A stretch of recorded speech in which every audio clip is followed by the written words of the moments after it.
delight to have you here. It's beautiful that we can come together and share art together.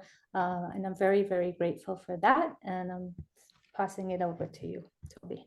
So I don't want to do anything in my life right now that I don't first bring up the fact that my heart is with everyone in Israel. And I'm very proud that I have a sister who lives in Jerusalem, and she has 4 children and 21 grandchildren. And everyone in the family is doing what they can because her children are too old to be in the army and her grandchildren are too young. But her one son, who's too old, just went up north. He's a rabbi to do pastoral work up north. And I want to say I have 3 children who live in America, and each one is doing their own to try and help. And I always think about what my wife said after 9/11 is that the enemy wins if we stop living our lives. So I'm very aware with what's happening in the world, but I'm also believe it's very important to do other activities that are life reaffirming. So I'm doing this in honor and memory of all the people that unfortunately were killed horrifically, but all the people also that survived and all the people that are trying to help what's happening now. So I'm going to start with an amazing artist who's Nigerian, and she's married to an American. I thought, I planned this, but I moved everything around because I think it's a beautiful narrative. So let's look at her work first. We're going to see quite a few artists. If we don't get to everything, I'm not upset. I care more about conversation than anything. I love the chats, and Shirel and I know if there's a good question, I will pivot to that. So let's start with the video and then we'll go to the show.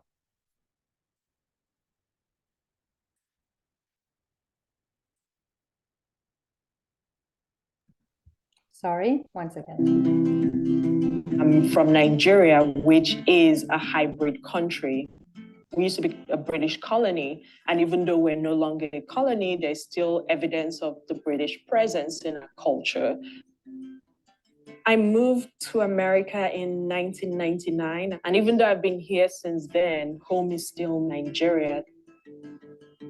My husband is a Caucasian American from Texas, and a huge fraction of my work features my husband because the overarching theme in the work is this point of union between 2 cultures. In the piece Wedding Portrait, what you're looking at is a recreation of what happens in the Nigerian traditional wedding. The girl, based on me, is kneeling in front of her soon-to-be husband, giving him a cup of palm wine, which is the moment of marriage in an Igbo traditional wedding ceremony. Igbo is my tribe. The bride gets a cup of palm wine and she has to run around looking for the man she has picked. And when you find him, you kneel in front of him and you offer him the palm wine. And if he accepts it, you're married. That is the moment of marriage. That image is something that comes in a lot in my work because I think of it as a contact zone in my life, the moments where my Nigerianness and my Americanness collided. So within the works, I have transfers of smaller images, and there are some images that recur in a number of my works. There are other layers of meaning you can get out of it, depending on if you have access to background information or things like that. These are called portrait fabrics, and in Nigeria, we have them done for weddings, burials, campaigns, anything you want to do it for. So the collaged fabric on the left is a custom portrait fabric that was made for my mother's senatorial campaign. But I didn't get one done for my wedding. Since this is a painting and I can invent anything I want, I decided to imagine I did have a portrait fabric. And there's a little joke in it. I have it as Nkem marries Oyibo man. So it's a joke for people who know the language because Oyibo man is a white man. Just the decision to marry him became what rooted me to America. And if the work is about negotiating these dual ideas of home, then he became very important in it.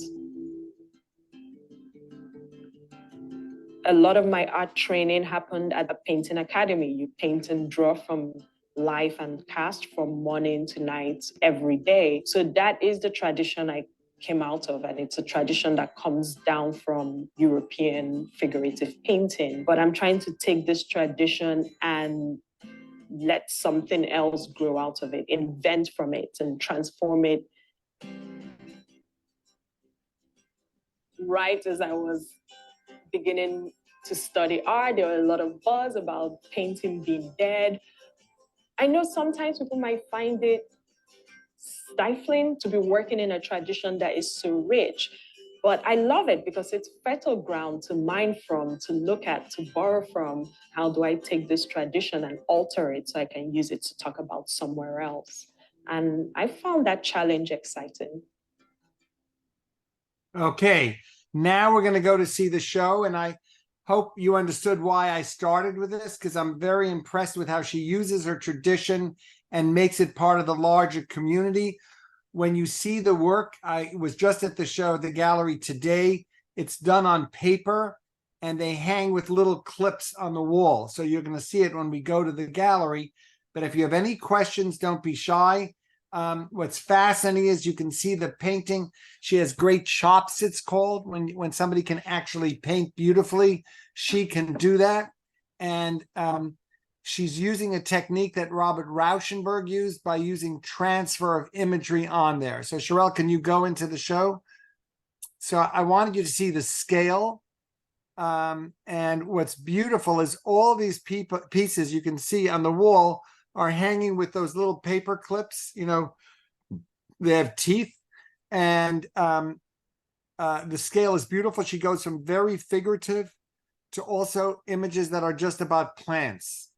Some are larger. Let's go to the next. You can move to the next. There is a close-up. Now look at that skin. As she said, she was trained. That is beautifully articulated painting. And the surface is, I don't even know what to say. And if you look at her blouse, go down a little, Sherelle, you'll notice that the top of her blouse is totally opaque painting, but in other parts you have drawings underneath. And she likes playing that back and forth. So the trees or the plants in the background, yeah, there's another big show and a big installation, so you can see how it looks in the gallery. You'll see on the back wall, here you have her closet, which I love. And then she's playing with a TV. And on the one on the left are plants and leaves. So she shows you not a typical way of looking at Western art, which is foreground, middle ground, and background. She's playing with that. Also, she's using a color yellow in the middle painting. That's a very sharp color, and it makes it bounce off your eye. So she's a really talented artist, but I love that she mixes mediums. Let's go to the next one. You keep pressing on that. Now, again, I love the way she has two plant shapes, and there you don't see her husband's face, but you see him in the back of a chair. And she's very interested in showing you vignettes of life. I'm so happy you think it's fabulous work. I agree with you. Let's go to the next one. And you'll see that there's one painting in a wooden frame. Do you see that on the side, on the left side? Thank you, Sherelle. And that one is because for work like this that's painted on paper, when you eventually buy it, you're going to have to put it under glass. The reason that they don't do that is the frame that you'd have to get is something called UV glass. It's number one, it's very heavy, and so I think it's a very smart move that when you buy the work, you do it yourself. And so it's not moving in and out a lot of stuff. You can roll these paintings up and pack them all up from one place. I'd love to hear any questions. Let's go down. I think you can keep going. And let's try and see if you have thumbnails there. Let's keep, there it is again. Keep going. Now look at that. Now you can see two next to each other. You see how different it looks when you go to a close-up. And there are other shows that she did. This is at Yale. She just had a big show at Yale, and the show at Yale, everything is framed. So I think it's important to see how different the work looks. This is a work she did at the National Portrait Gallery in London. She is a very, very famous artist, but I think what she's doing is the work is getting more and more personal, because these are other people. The show I saw in New York just now was almost everyone. Keep going. And I want to stop. Yeah, right there. Look at the way this looks in here. This is an installation. And you can see how she plays with the whole space.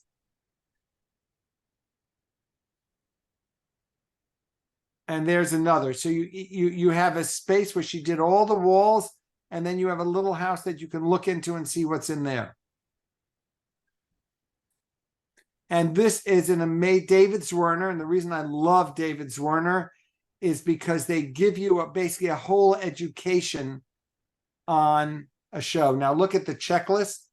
Cheryl, if you can go to the checklist on the side. You see where it says checklist all the way on the top right? No, right below it says check there, right there. Now, I wanted to wait to do this until we get further. Read what it says here: acrylic, colored pencil, and transfer on paper. So you can see exactly how it's done, and you get that information. So if you're an art historian or an artist, my students love this. Not every gallery does that.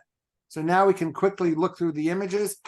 My goal for all of you, stop right there for a minute.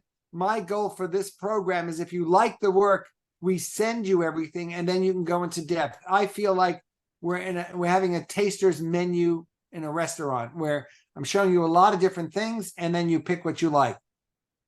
I love her work so much. Now, these two are just beautiful because it's all about plants. And I don't even know what else to say. She's just so talented. And there's the one in the frame. You'll see that's the show that she had at Yale was all in the frame, and she makes a very thick frame. And then there's a piece of glass or plexi that goes quite a bit in front of it. That's my favorite piece in the show, because she isn't paper too flimsy to, oh, thank you for the questions. No, because it's paper that's treated, and there's special treatments you can do with heavy duty paper that you put on something called gel medium, or you put on something called GAC 100, or all different types of acrylic that keep the paper very solid. And what you do is you coat the paper on both sides. The reason people love paper is it's a very flat surface, and you can get that skin tone absolutely beautiful, and you see no crisscrosses of the linen or the cotton. What does that say? Why does what paper? I forgot what the chat was. Why egos paper? Not canvas. Yes, because canvas has a weft and a warp. You see the crisscross. There are people, including me, sometimes. The feel of the paint is very different on paper than it is on canvas. Very good question. Linen is the tightest of the canvases, but there are many people, including me, I paint on wooden board because I like that flatness. Good question. Never be shy. All right, let's go to the next show. Do you want to start with the video? Video, always the video. Now we're going to one of the most famous artists. This is 6.5 minutes. We're not doing all 6.5 minutes. We're stopping after 4. Sorry, one moment. He's one of the most famous artists alive today. And I want you to see he works very differently than she does. 10 years ago, I rented the place. And then 5 years ago, I moved the entire studio to here, because there wasn't anywhere in London I could actually rent at any affordable rate and quality. You know, it was like raining through the roof, and the heating was broken, and the landlord wouldn't look after it. It's that bad deal you get with British landlords that is really driving out talent, I guess. I shouldn't forget, like, there's a lot of praise for the special situation in Berlin.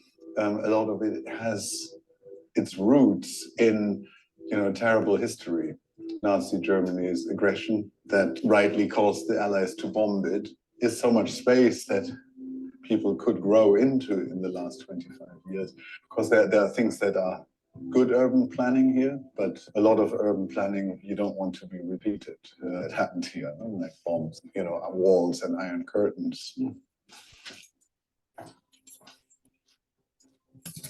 Here we are now in a space where I have architectural models of the exhibitions I'm working on. And so here's the Very important. Look at the architectural models for the shows. Ready to go. And I work in models so that I can plan what to take with me. But over the years, the model has become actually such a fluid way of working for me that it actually is often getting quite close to the finished exhibition.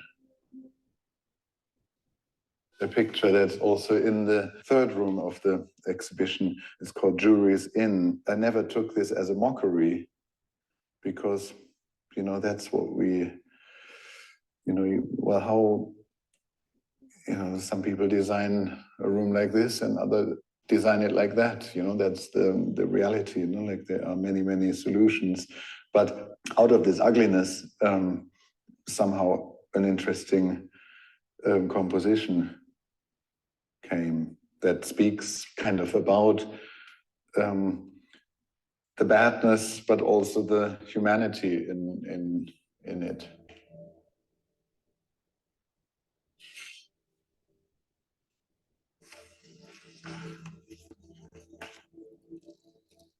I mean, there are days spent in the studio and days not spent in the studio. And often days in the studio are a lot of communication, discussing emails, discussing print colors, discussing compositions of exhibitions or contributions to group exhibitions, like requests from all over the place, really. I would sometimes like to think, oh, this is just a side subject and that's not really important, and can't I please just deal with the work? But in fact, all of that is part of my work. Really, my day-to-day life in the studio, whilst the assistants are here, is about taking care of a quarter century's worth of work and how it functions and operates in the outside world. I mean, a great deal of what I do is prints, how the image manifests itself on paper, and a great deal of care and initial research has gone into this, and ongoing research of how this object that meets the eye is made. That's it. That we can stop right here, Shirel. That's it. But the prints. So you understand this is done very differently, and that's why I want to go from one to the other. The first artist does her work herself. She has prints, but she puts it on here. Here, as you can tell in his office, it's a huge staff. And if you think about filmmakers, there's some filmmakers that do the whole film, and some of them tell the actors, you help us. I love having him watch while he was walking from room to room, and also he built the entire museum and gallery shows. And when you go to the show downtown at David Zwirner, you'll notice that there's some very big prints next to very little things, and there may be 5 rooms, and you can tell that he designed the entire thing before he came to New York. All the artists we're seeing today are very obsessive compulsive. I happen to love obsessive compulsive artists and people. So now let's look at his show. But remember, these are prints. These are inkjet prints, and the images are based on things he's seen. So I am riveted by how he plays with what we're looking at. Now, I'm a big fan of his, but I'll tell you something. I'm curious what Shirel, do you know his work? Not really. All right. So I will tell you that some of his work looks like other artists. And that to me is fascinating. Like that big painting photograph right in there. If somebody told me it was Gursky, I would believe it. And I find that interesting that on a wall, you'll have 4 very different images. One that looks very minimal, I love the beautiful one. The second from the right is a piece of metal that's twisted all the way around, and it looks very light, but it's really a heavy piece of metal that's been twisted and moves in the space. Again, most of these are on paper, and you'll see the big ones have those same little hooks on. And if you go to the galleries, they're right next door to each other. You walk through a little area to go from one show to another. Very smart decision. There is that piece. I just love that piece. It looks so three-dimensional, and it feels alive. Now, this is one of my favorite pieces in the show. This is maybe 6 feet big. You'll see it. It's a man's coat, jacket that he folds up. You can see the button all the way on the left, but it makes it feel monumental, and he changes the perception of looking at what we usually look at and thinking we know what that is. So this is one of the biggest pieces in the show, and you'll have right next to it a much smaller piece that's a much larger vista. Let's keep going down. These two, I don't know, I just love them so much. They make me think of Mark Rothko, and they're just vinyl.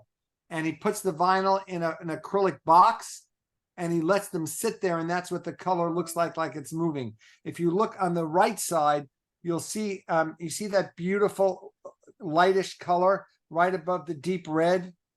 Can you put the right there? That is because of the reflection of the light of the plexiglass box that it's in. There's no light there. It's the way the light hits it from above on the ceiling. Same with both of those. And there again, I wanted you to see how big he makes the jacket, and it looks monumental where you think of the ocean as being much smaller. Let's go to the next. This is another piece I love. This is trash, recycled trash, and it looks monumental. This is a very large piece in the exhibition. And he's basically saying that everything is beautiful. This piece to me is so powerful. If you're in a dormitory or you're in anything and you see the sinks over and over again, by the way, when you see this in the gallery, you'll see the size of it. It feels very industrial, but the colors are beautiful. He's a very good storyteller with a very simple prop. And you can look, go down a little here. Stop, go up a little again. I want you to see this. It says right under, this is a factory washroom. So he looks at everything. Our installations, Cheryl, would you read that one paragraph right here? I love that paragraph. There is something so ludic in Tillmans' installations. He obviously has great fun in mounting them, but their most important aspect is that we are invited to play as well. We are summoned to draw links, to imagine connections, whether formal or semantic, to build narratives out of the pieces in front of us, as if they were a hand of cards. So that is his shtick. If I had to say one thing, I don't make you read everything, but he's playing with you on jackets, on washrooms. Keep going down. You'll see aerial views. I love this one over here. This is Utah and the Rocky Mountains, and it looks very much like my students who were there today with me said it looks like sheets and pillowcases. And there's something, I'm so happy you're shaking your head, Ada. That's why I like seeing your faces in there. There's something, and it also looks like snow. I mean, he plays with you about what you're actually seeing. Let's keep going. That is, oh my God, that's the biggest piece in the show. And I've shown you Vija Selman's. And this is a lunar landscape. Now, I would have bet you money it's the ocean, but it's a lunar landscape. And it's beautiful in the space. This to me is very funny because I'm married to a woman, Nessa Rappaport, who washes we recycle here, but she washes everything before she puts it in the recycle bin because they say it's better to recycle when there's nothing in there. So look at this, and it looks amazing when you see it. The tops are cut off. And again, it's a very small thing, but he puts that on two different larger panels. And that again, I'm telling you, this is a very small image in the show, but it looks like it's a huge vista. So he plays with scale, he plays with imagery. It's a power station, low clouds. And that's how the installation looks. I don't even know what else to say other than I hope you guys like this because I love it. Now, can we go to the little arrows? So you'll feel, no, the arrow's right down on the bottom right. There it is. So now you'll be, look at that. That I teach still life at the School of Visual Arts. Shirel, when I looked at this still life, I changed my student's still life because of this, because he has a plastic bag. He has, you know, a little plants and fruits and ripe bananas. I like this a lot. Thank you. I like this so much too. And then look at the way he does people. Anyone who knows Vermeer, he does a lot of that. That's the good and the bad about him is I think he borrows from tons of artists. My second favorite piece in the show is that little window. You see the second, that one. He's looking through an old building in Germany. So it's a mess. And then you see these beautiful trees outside. Let's go to the next. Again, in that picture of the buildings, you see this tree blocking the way. And then my second favorite piece in the show is the other big painting here, a photograph here, is look at what he's doing here. It's a photograph of his studio, and you're seeing a reflection of a window on a painting on the wall. Can you show them, Shirel, that little plant right there, that big, that is a reflection, as is the big rectangular shape on the left. That is a reflection of a window on the other side of the room that's on an image on that wall. So he plays with what we think space is very theatrically. And now you remember that he showed you his studio, how he places everything. So this is not the gallery's decision. This is his decision. All right, let's go to the next because I'm nervous about time. Keep going through. I think that's the last one in here. Yeah, we did that. So keep going up, down, go scroll down. That's the piece. Oh, if anyone wants to buy me a present, I would be honored to accept it. Just so beautiful. And that's the still life. Keep going.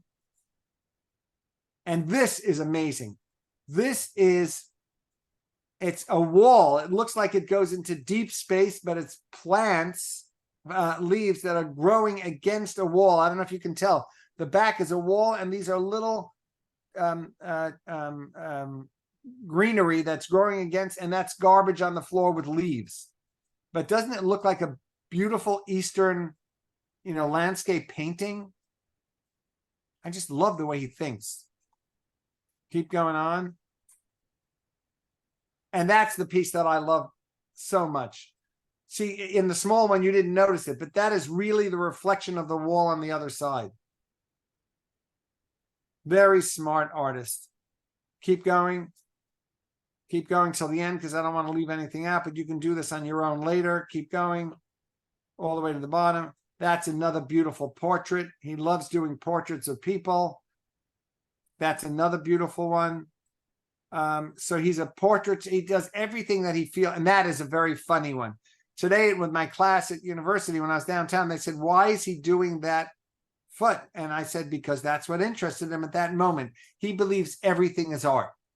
And I said to my class, you're seeing three very different people's feet. There's a cane. I don't know if you can see that that cane is from being held by the person with the black shoes. The sneaker is just a regular person, and the other one is an older person standing. So he plays with what is happening in a space. Okay, let's go to the next.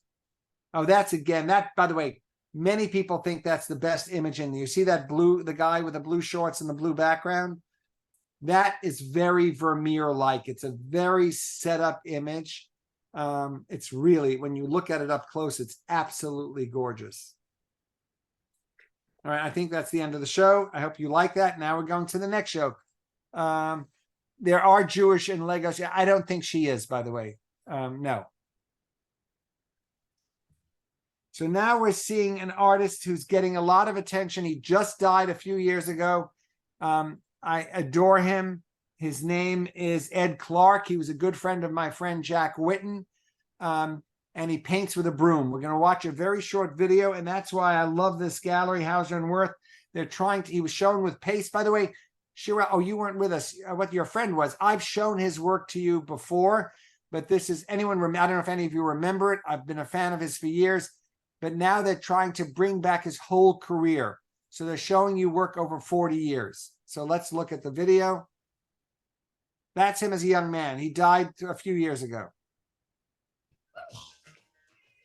Why is this man painting with a push broom? Because he's an Yes. abstract Oh, yeah. expressionist who has swept the American.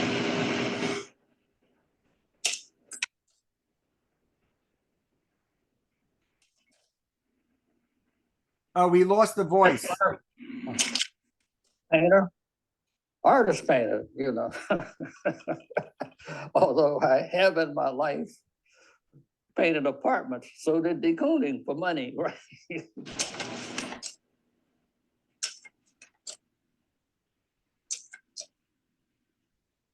I wanted to make a big stroke.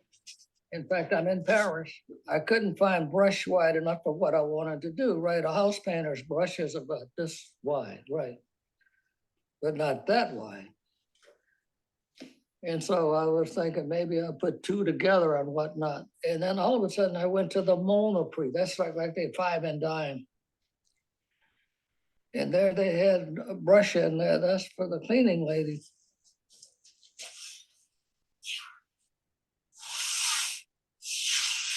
Product of the art world of the 50s, Ed Clark is from the action painting school of thought. Now, in case you don't know a lot about art, what that means is that when he walks across his canvases, push brooming many colors, he is incorporating physical movement in his work rather than sitting and painting conventionally. The reason for his choice of a broom is that it provides more body energy than a paintbrush, more speed and more force. Where do you think you'll be in the future, or what do you think you'll be doing? To keep painting, of course, and to keep trying to make that picture, which I haven't done yet.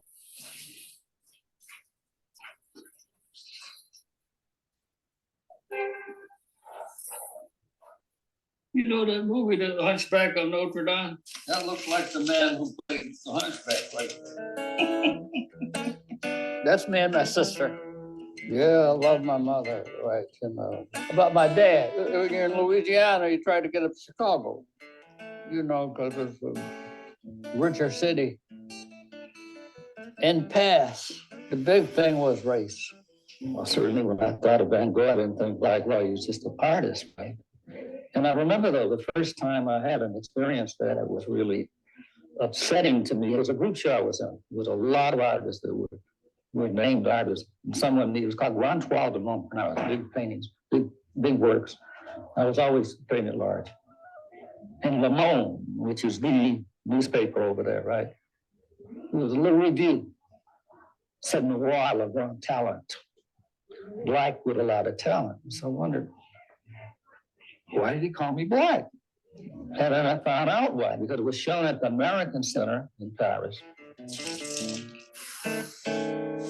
All right, we've got the basic idea, but now we're going to go see the show. So you can see that he's a little bitter that early in his life, he did not make it because he was black, but now because he's black, he's getting a lot of attention. I mean, he just died, I think, 3 years ago. But I think this show is brilliant because it shows you his work from the 50s all the way up to like it's over 60 years worth. So this is the show. That's a work from 55. And that's a work from the 60s. And you'll see the way he does it. So when you walk into the gallery, this is what you see first. The first painting, I do not think is his best work, but it shows you his work from 1955. So he was doing this type of abstract work at the same exact time as de Kooning, and he studied at the Art Institute of Chicago, where he was. I knew him through my teachers. He was a very, very well known in the art world, but he wasn't selling for like millions of dollars, which he is now.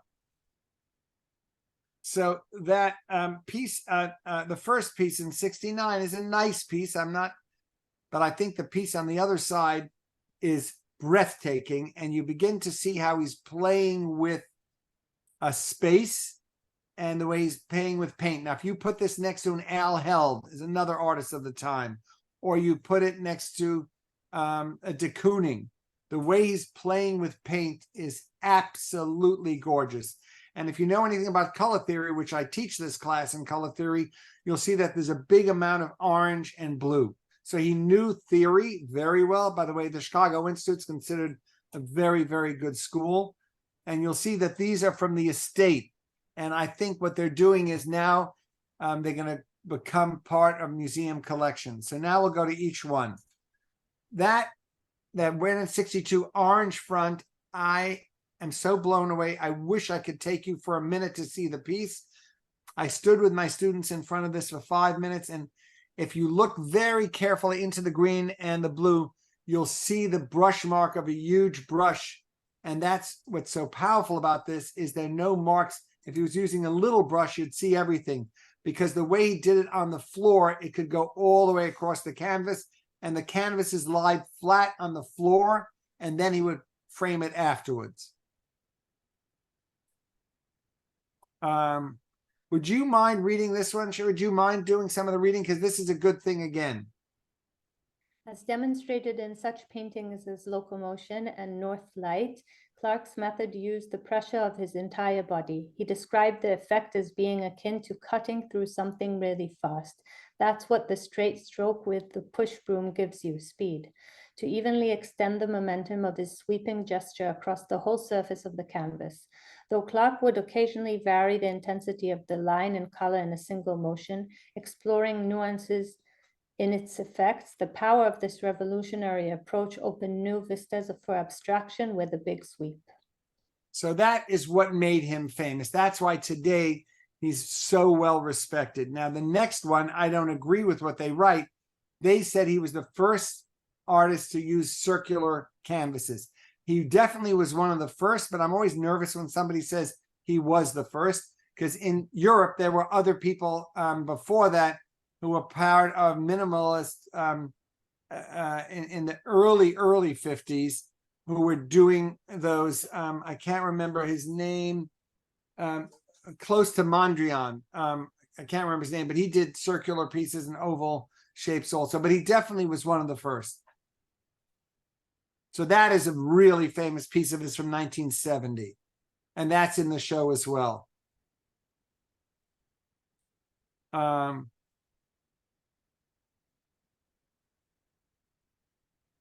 And that again, these are from the 70s and the 60s. So you have to understand, why is the gallery doing this? They're trying to put him back in art history. There's a very famous story with Louise Bourgeois. When she became more famous, she told MoMA when they wanted to hang her work, she only wanted to be hung if they'd put her room back into the rooms she should have been in the 50s. And I think this gallery is trying to do that also, and saying to you, hey, wait a minute, none of us know these work from the 50s, but he was doing it. And if you see, Sherelle, can you use your thing to show them the oval shape? See that line, those lines? And if you think about somebody like, there are Robert Mangold. Robert Mangold does a lot of very famous stretcher pieces like that. And we'll keep going down. So these are more of those. It's more important the years that he did it than anything. They look very contemporary. You'll see the piece he did in 2022. Very beautiful. And there you can see scale. And you can see they have very light frames around the edges. And that's the big book that just came out on that. And it's a very important book.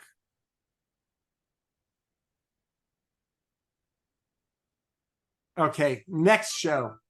I hope you like that too. I'm always interested in hearing. Now we're going to go to Lari Pittman. Do we have good? The circles we used in Renaissance art. Yes, thank you for saying that, Jeff. I love you. Jeff, 10 points. That's why I don't like when they say this was the first person to do it, but yes.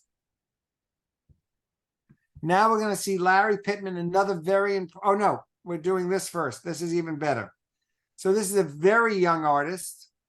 And we'll see what he talks about. Fascinating about skin tones. Let's go look at that. We're not watching. We've only seen the first 4 minutes. I'm a painter. We have Rachel off in the gallery for my solo show, My Heart is Like Paper, Let the Old Ways Die.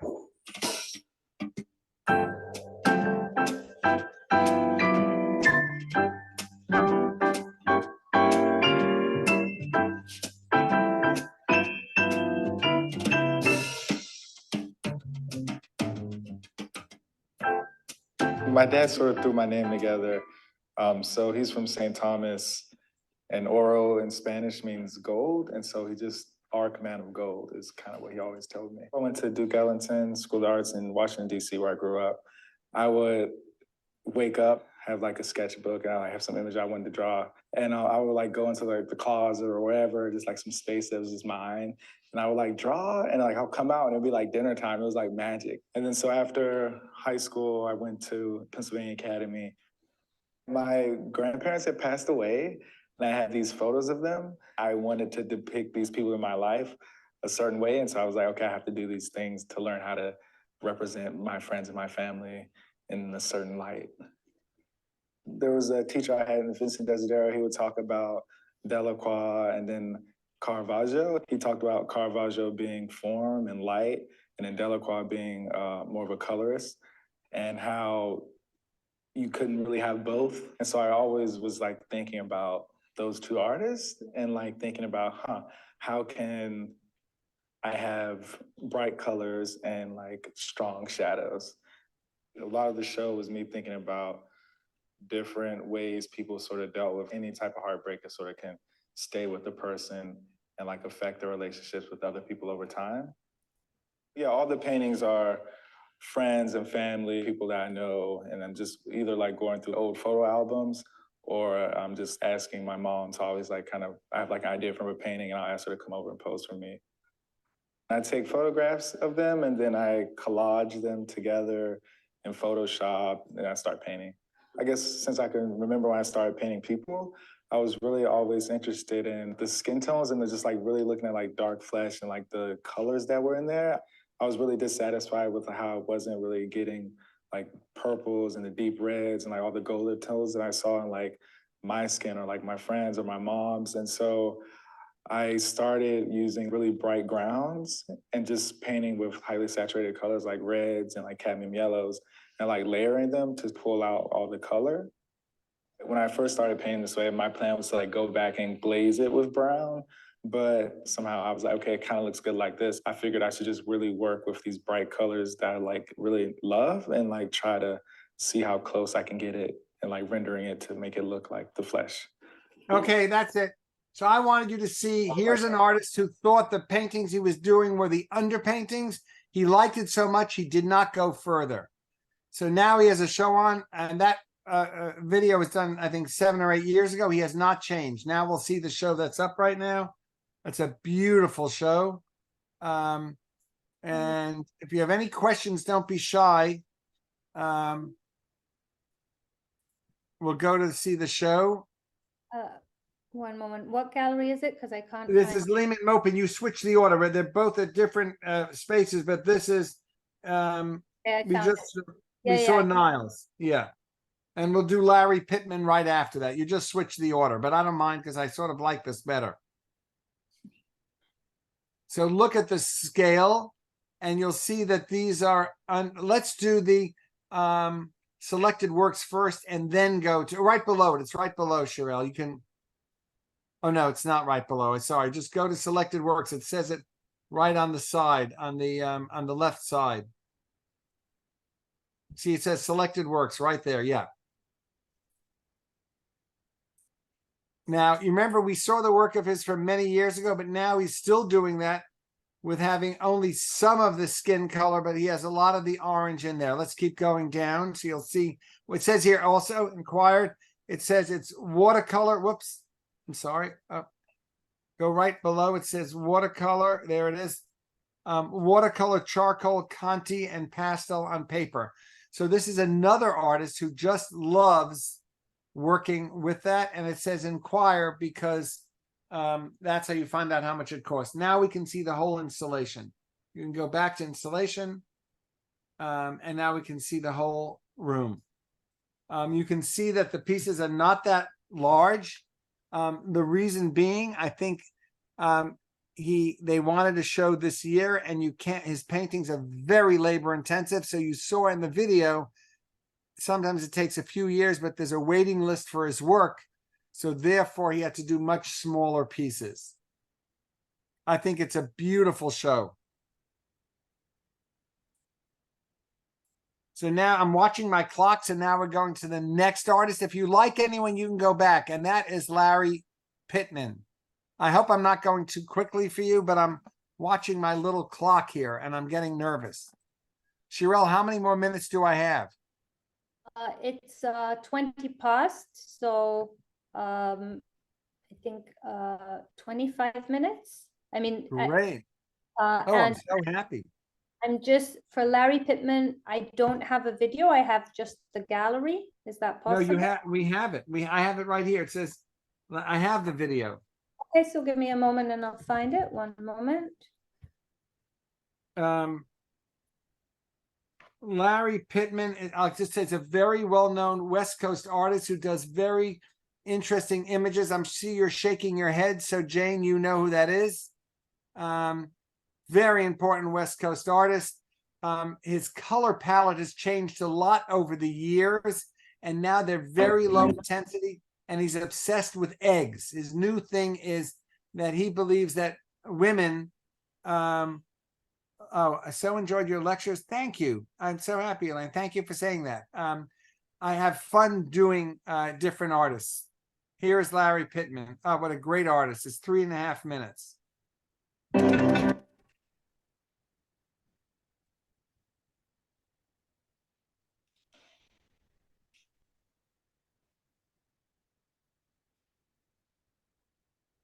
We don't hear them. Oh, there it is. Yeah.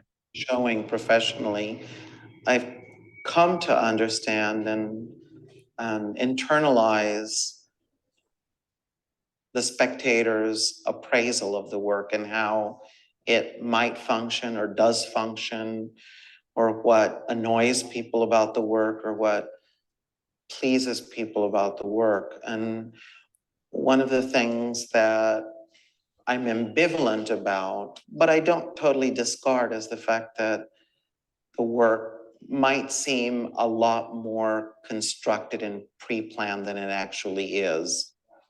So this is one of the things that I realize happens structurally a lot, is these little lines that connect across. And that's a structure that just simply, literally, is a way of saying these two experiences are tethered to each other. I do still have to think on my feet. I know the work looks, visually micromanaged, and maybe it is. And in the chaos of what I'm showing you, there's actually a rationalism of structure underlying everything. But a big part of the making of the painting is me kind of making decisions on the spot of how to bring this representation into some fruition. And I don't always know the outcome.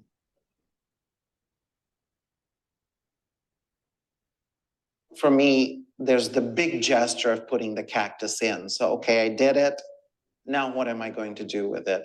And I don't necessarily see it as a problematic, but more as a challenge. Like, how do I enhance the meaning of it? How do I perfume the meaning of the cactus? How do I sort of amplify already a big gesture like the cactus is occurring here?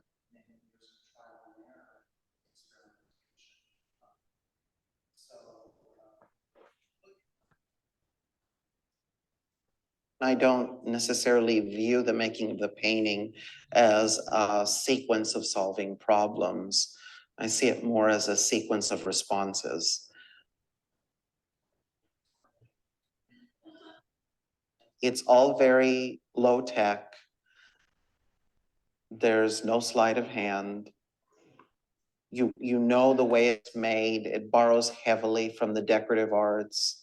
There's no hidden secrets. You know all of that. Those are all givens, and yet you're able to have some sort of experience of transport. I love that word that he says. That's so fascinating to me. Now we're going to see the show, and you'll see his color has changed drastically.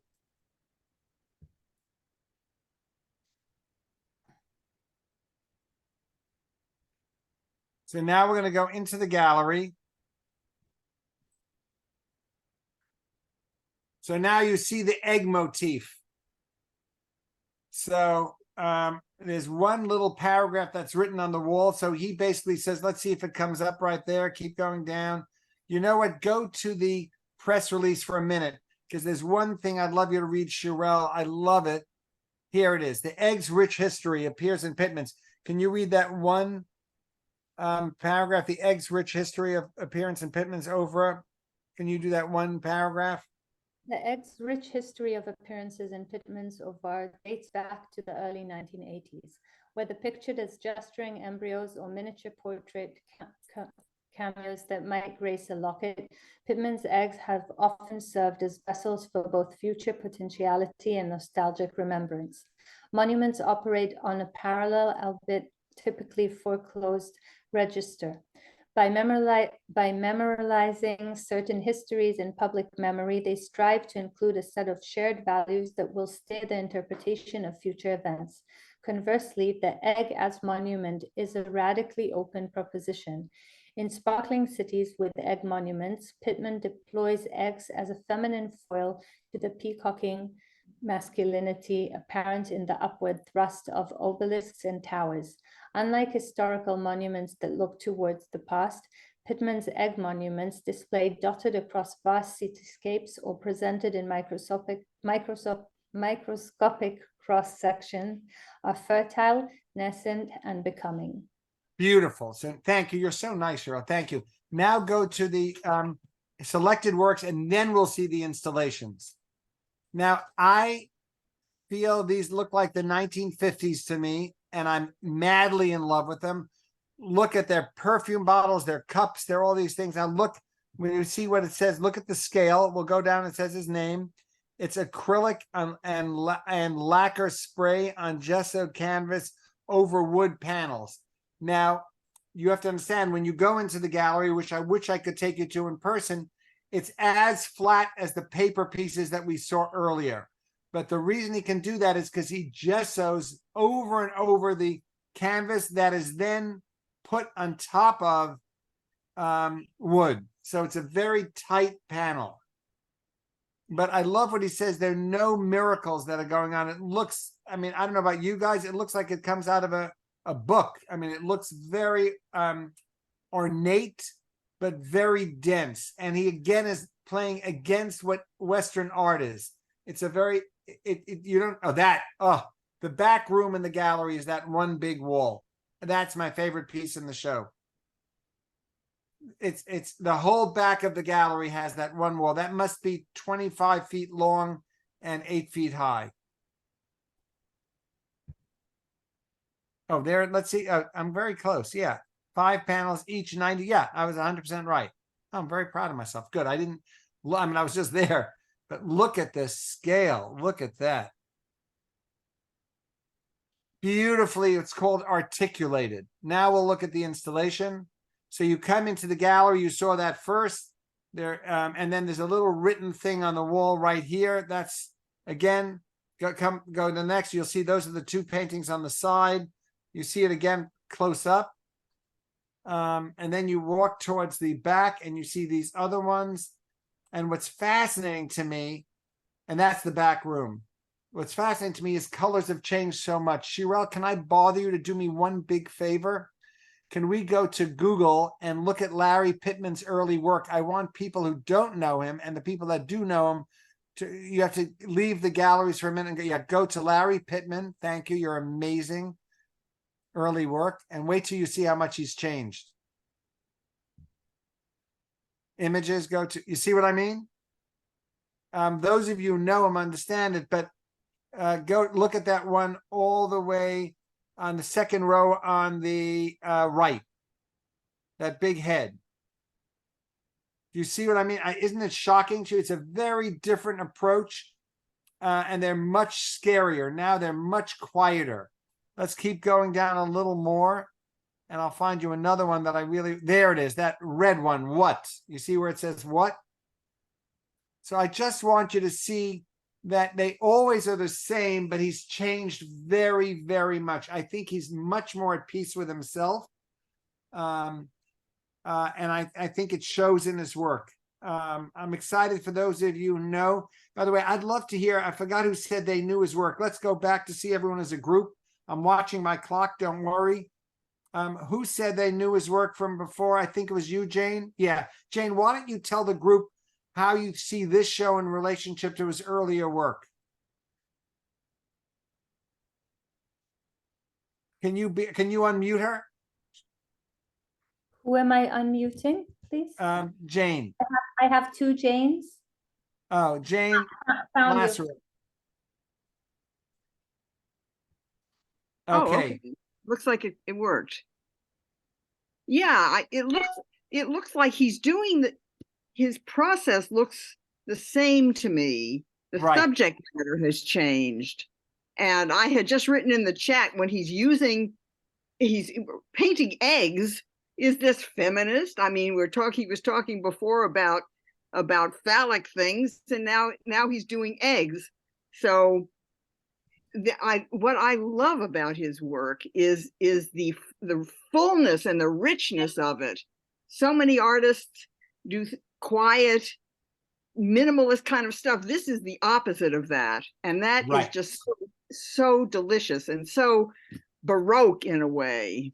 You are correct. So I'm going to tell you, he's a gay artist. He's a very outspoken gay artist in California, but I think he's now seeing as an older person all the benefits that women have given the world. And I think he's looking at the egg shape as a feminist thing and not looking, his early work was all about men and high buildings and penises. And I think he's very interested in seeing another angle into looking at the work. You should know, I've taken you, I love his work. He used to show at Barbara Gladstone. I think it's interesting that he switched galleries. I think it's very, very impressive. And I think his work has really done well by it.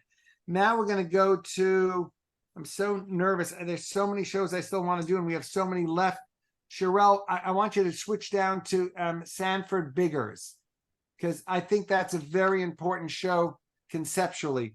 Sanford Biggers is at Marion Boesky Gallery. Let me just find the... And then we might flip-flop, but I have 4 more shows in only like 15 minutes, and I'm just nervous to miss things. Please keep an eye on everything I'm sending you. But this is a very interesting artist who's an African-American artist. You'll see this. This is really interesting. Sanford Biggers is an artist who mixes media and who pushes boundaries to create an art all his own. Jeffrey Brown looks at his interdisciplinary work, focusing on a signature work, Fool's Folly, for our Arts and Culture series, Canvas. On the walls, 20th century quilts that have become recognized as masterly works of art. On the floor, a new work using similar patterns, but a different art form. This was made during COVID. It's literally made out of sand. It's colored sand, unaffixed, placed on the floor. Yeah. We sneeze right now, this thing is gone. There's no sneezing, but plenty of riffing in Sanford Biggers' work, now on exhibition at Washington, D.C.'s Phillips Collection. For an ongoing project the museum calls Intersections, he's created a sculpture that plays off others already in the museum's collection by artists such as Picasso and Giacometti. But his marble bust is a hybrid figure. From the back, a classical Greek image of a woman. From the front, an ancestral African chokwe mask. We're going to see that at the show. Some type of conceptual dialogue. So I'm looking at this as the ancestors basically of modern aesthetics. And we say the classical form and then the non-classical form, but I think we're past that. I would consider that a classical European form and a classical African form. And what is it now? When you put them together? Now it's contemporary art. He polishes his suit and tie. Biggers, now 51, finds and creates his art in many places, including with his experimental band, Moon Medicine. As much art happening as musical performance. And he uses the language of contemporary music, like sampling and hip hop, to describe his own approach to art making from different traditions. What he calls material storytelling. So how do you sample it, change it, distort it, put it back together, paste it with something else to create a new body of work? I think objects are evocative. I think the object elicits certain memories and certain narratives. And when they're juxtaposed with other objects, it creates more complicated narratives.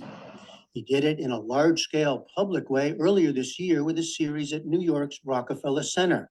Another remix using classical sculptures, which were themselves originally brightly painted. And he does it in a more intimate way through his interest in textiles, especially antique quilts. A traveling exhibition titled Code Switch is currently at the California African American Museum in Los Angeles. I started to paint and draw and intervene on these antique quilts and started to consider it a sort of transgenerational, cross-generational communications. It began with a theory that quilts had been used as signposts along the Underground Railroad to give coded instructions to escaping enslaved people. The theory was never conclusively proven, but Biggers loved the idea behind it. I thought, okay, what if these held codes? What would it mean for me then to come in 100 years or however many years later and add another layer of code to them? Okay, right there, we can stop. And now we're going to see the show, and you'll see it's in 3 rooms. And the first room has one of those beautiful marble pieces that it's carved, and it has a European sculpture in the background. And let's go to that, Sherelle. Thank you.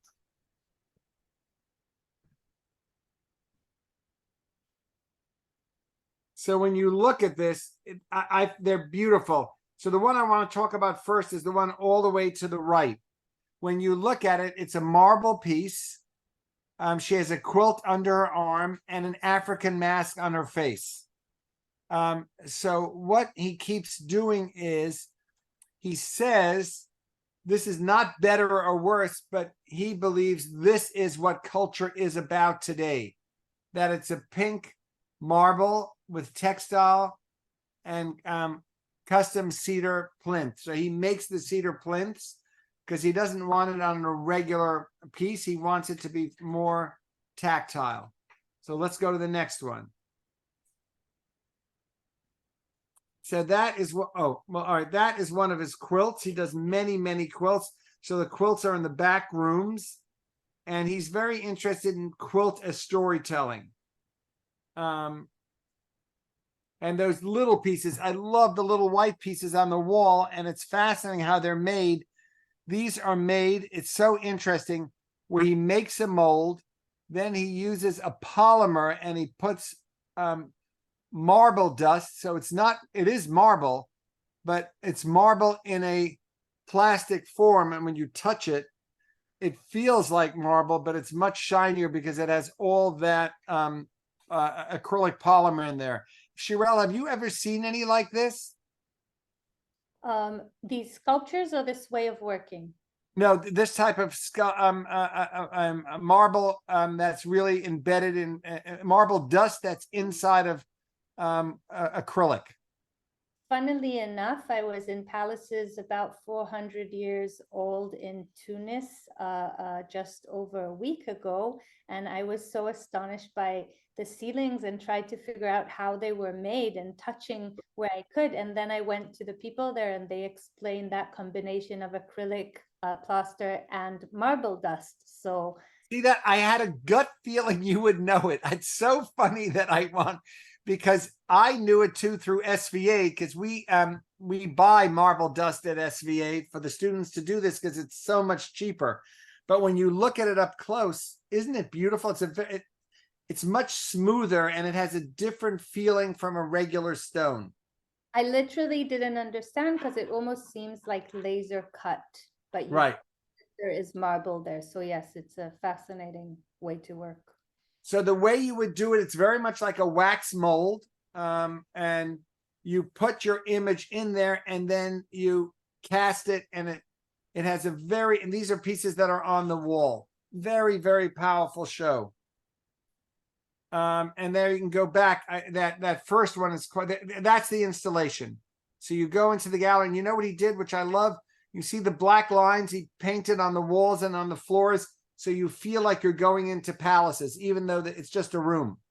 Do you notice how the outlines go on the outside? It's just black acrylic paint on the walls. It's a beautiful show. I'm very excited. All right, let's go to the next one.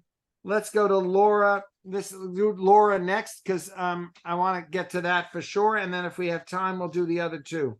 But do Laura, and also at Listen Gallery.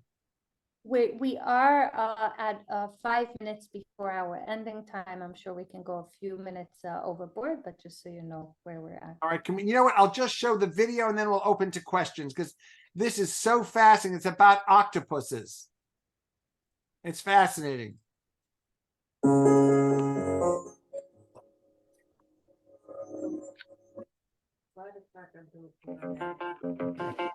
Been here for a long time, almost 15 years in London. Came to study here and I stayed.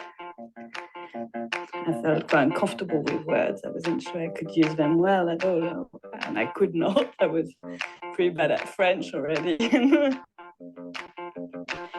I think misunderstanding makes you use the imagination more.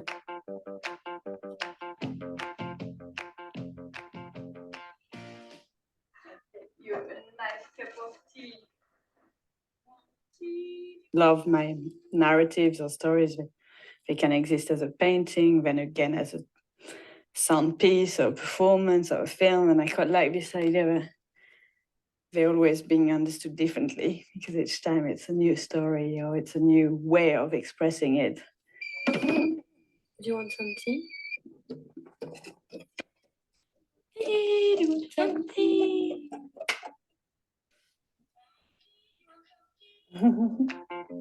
I like this idea of a direct communication. It's a film, it's a video, or it's an object, but it pretends to talk to you. This idea of being in the space, you're almost inside an artwork. Okay, that's all I need from here. Now let's go see the show, because this is what I wanted her to say. This is from 10 years ago. She won the Turner Prize, and now you go into the gallery and you're in a room and you're allowed to work on the sand. In fact, my shoes have sand on it still, because I was there a few hours ago, and you're seeing this huge monster animal that's really a octopus. So can we go in there and you'll see, so you walk into the gallery and you see the head of the octopus and then the legs, and there's sand all the way around. You can press the button for 1 minute and 38 seconds. Ambitious travels, I will draw you to the deep where you never dreamt to sleep. My heart's in the room. My heart's wet. Like you. And somebody in my class asked me if I thought of Jonah and the whale, and I did. No.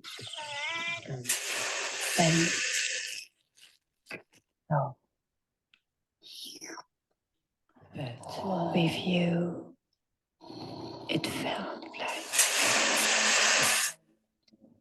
and it told as if you were. And people put their heads into the basket and you feel like you're in the inside of an octopus or whale.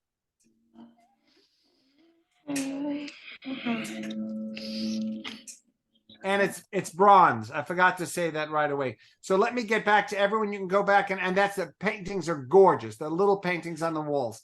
I don't want to go over. I'd love to hear any questions anyone have. I hope you enjoyed today. You can go back and see the rest of them on your own.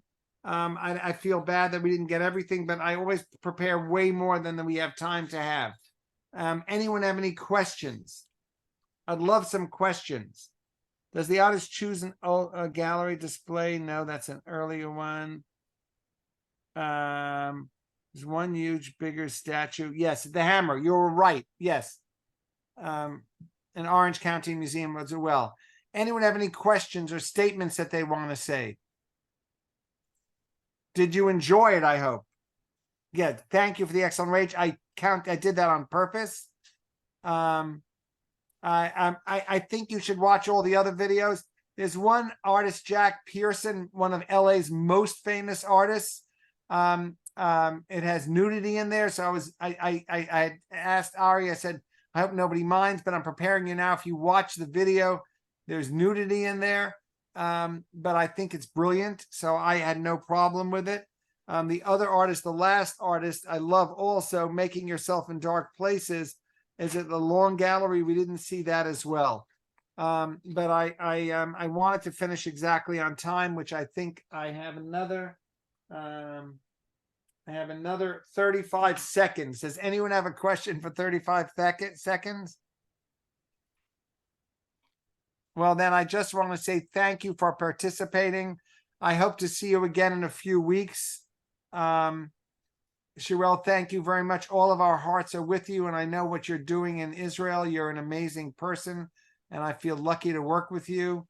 And I'm honored to work with all of you that are watching this. I'm very happy to see some New Yorkers that I know here as well. And I look forward. I was supposed to be coming to LA very soon, but because of what's happening, I won't be so soon, but I eventually will come out there and see all of you. I wish all of you to have a lot of peace and love in your life, and we should share good news rather than bad news. And thank you again for joining.